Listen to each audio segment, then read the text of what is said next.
Rubens Korubin lindi në Prilep në vitin 1949.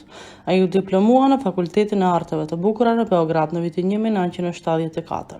Në vitin 1976 mbaroi studimet pas universitare në Beograd në fakultetin e njëjtë. Krenaria verore është një vepër në të cilën ne njohim kërkesën e jashtëzakonshme të autorit për të na prezantuar me tregimin e tij në një mënyrë veçanërisht emocionale.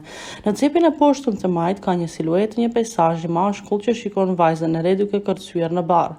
Ombrela e pikturuar e diellit dhe bardaku me ujë në anën e djathtë të pëlhurës janë një shoqëri e ditave të nxehta të verës. Ai kap thellësinë e pamësit duke punuar sfondin dhe pjesën e përparme të figurës me goditje të gjerë të fursës.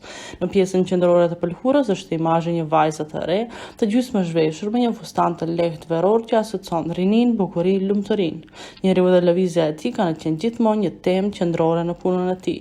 Bota intime, romantike dhe imagjinare ndërthuret me veprat e Korubinit dhe paraqet atë si një piktor ëndrash ose siç thuante dikur veten një piktor prallash.